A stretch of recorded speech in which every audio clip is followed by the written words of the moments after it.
Hello everybody, welcome back to another episode of the Freethinker Cast. I'm Hannah and today we're doing another Freethinker short because we are still not done with Ngozi Fulani. Yes! More pieces of information just keep surfacing every single day, and this time some suspicious malpractice within her charity Sister Space has been unearthed by this Twitter user that goes by the name of James. Who are you, James? Well, let's look at his bio on Twitter. 2 fifths of a metric tall, likes magnifying glass and raspberries, dislikes water. I think we can trust this man. We're about to get into that, but make sure you give the video a big thumbs up.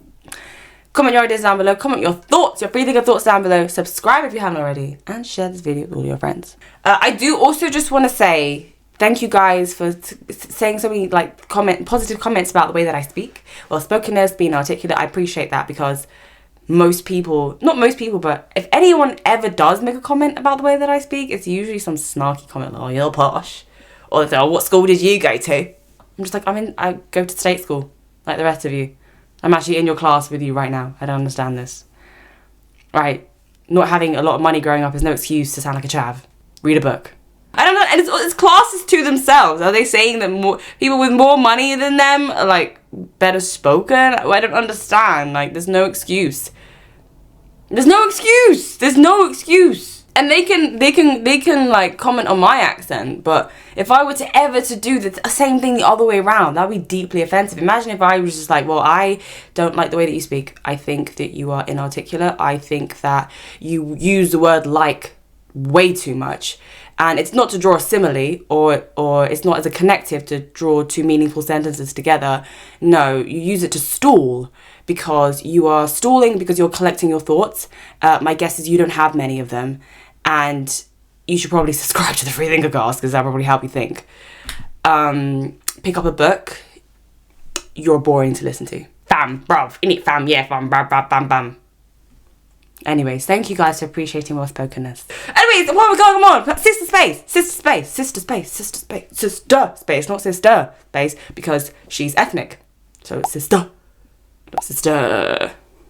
Look at this report from the LBC. The charity at the heart of the Buckingham Palace race row is being assessed by a watchdog over a number of allegations. The Charity Commission said it would consider material posted to social media which questioned Sister Space's finances and organisation.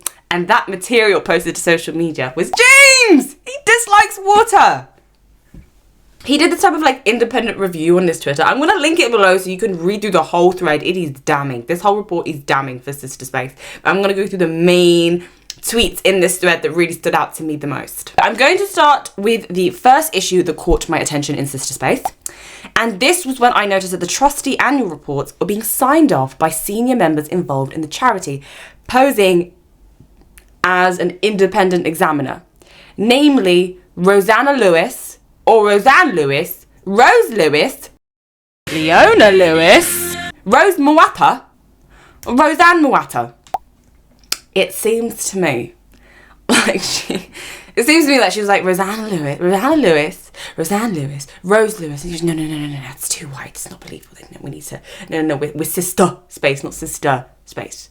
Okay, we have to do something different. We're going to go for Rose Moata. That sounds more ethnic, right? That's probably believable. She's probably thinking, yeah, it's believable. Yeah, I guess.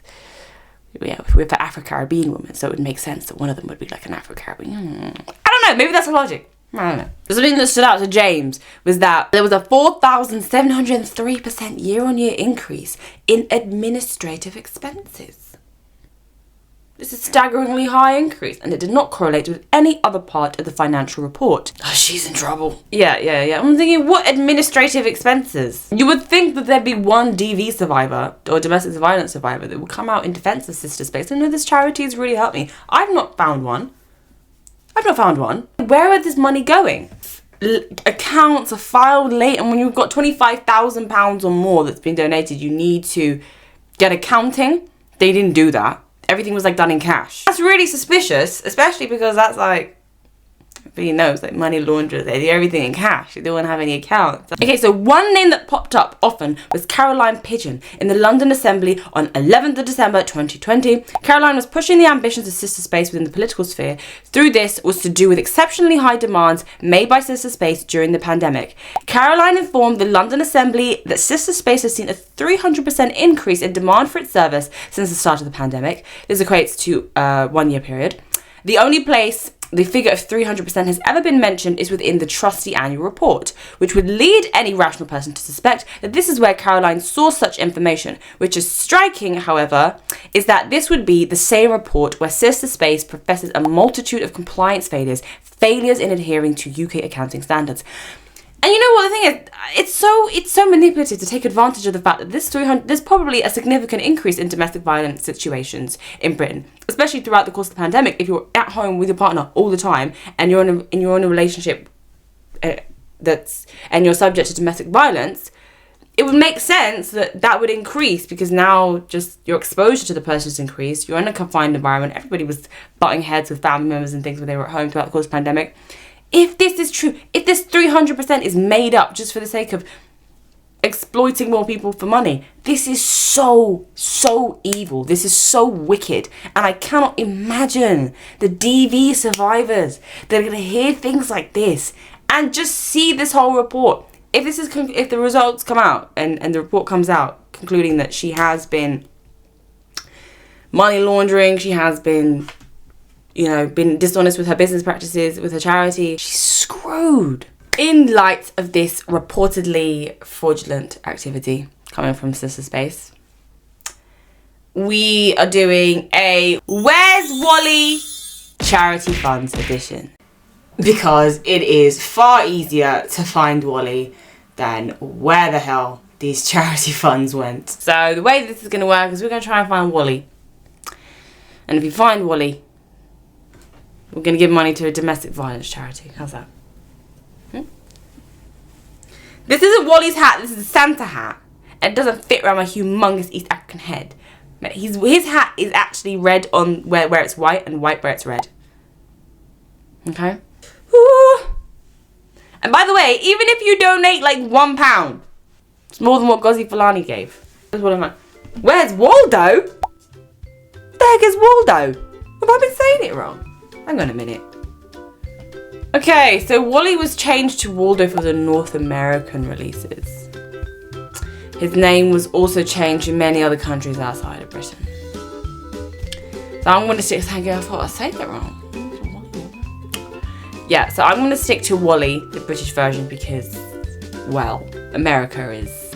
America is a nation that can be defined in a single word. I was going to excuse me. It's nothing personal. It's just, well, you elected him, so I mean, it's got to be personal on some level. But I just gonna stick to Wally for now. You know? All right, let's do this. Where the heck is he? Where is he? Where are you, Wally? I can't find him. Oh my gosh, guys, can you see him anywhere? Can you see him anywhere? Oh no, guys, we've got 1 minute left. We've got 1 minute 33 left. Guys.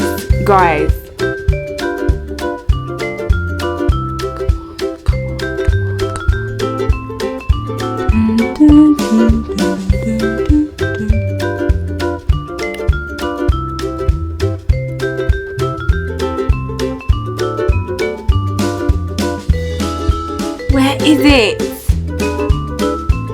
Guys, can you see him anywhere? Can you see him, guys? I will not give up. Why are you just staring at me? Oh, it's here. Oh, you cheeky bugger. Well, guys, if you were able to find Waldo... Damn, I actually thought I was going to find him. Oh my God, what do I do? Just not donate to the charity now? No, I'll still donate. Even if, by the way, guys, even if you donate like £1 or £2, like, I know it's a cost of living crisis, but it would still be more than Ngozi Fulani. I'm gonna donate in January because I get paid in January. But you guys can donate whenever you like. I'm going to put it down below. Let's find domestic violence charity. No, not Sister Space. Ugh, sorry, I'm with it. A different one. I meant a different one. Okay, empowering women to live without violence and fear. Refuge is the largest domestic abuse organisation in the UK. Okay. Refuge against domestic abuse for women and children. Ah. If you enjoyed this episode of the Feeling a Cast, like the video, comment on this video, and subscribe. Share with your friends. What do you want to see more of? Because I'm aware that the Freethinker shorts are more engaging, but at the same time, like, it's a podcast. I think a cast. I don't know. Yes, I will see you next time. See you shortly. It's Friday, so probably next week. See you next week. So, where is Wally from?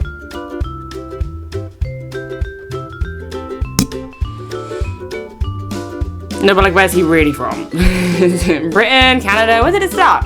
I don't know. Where's he really from? Are we allowed to ask that?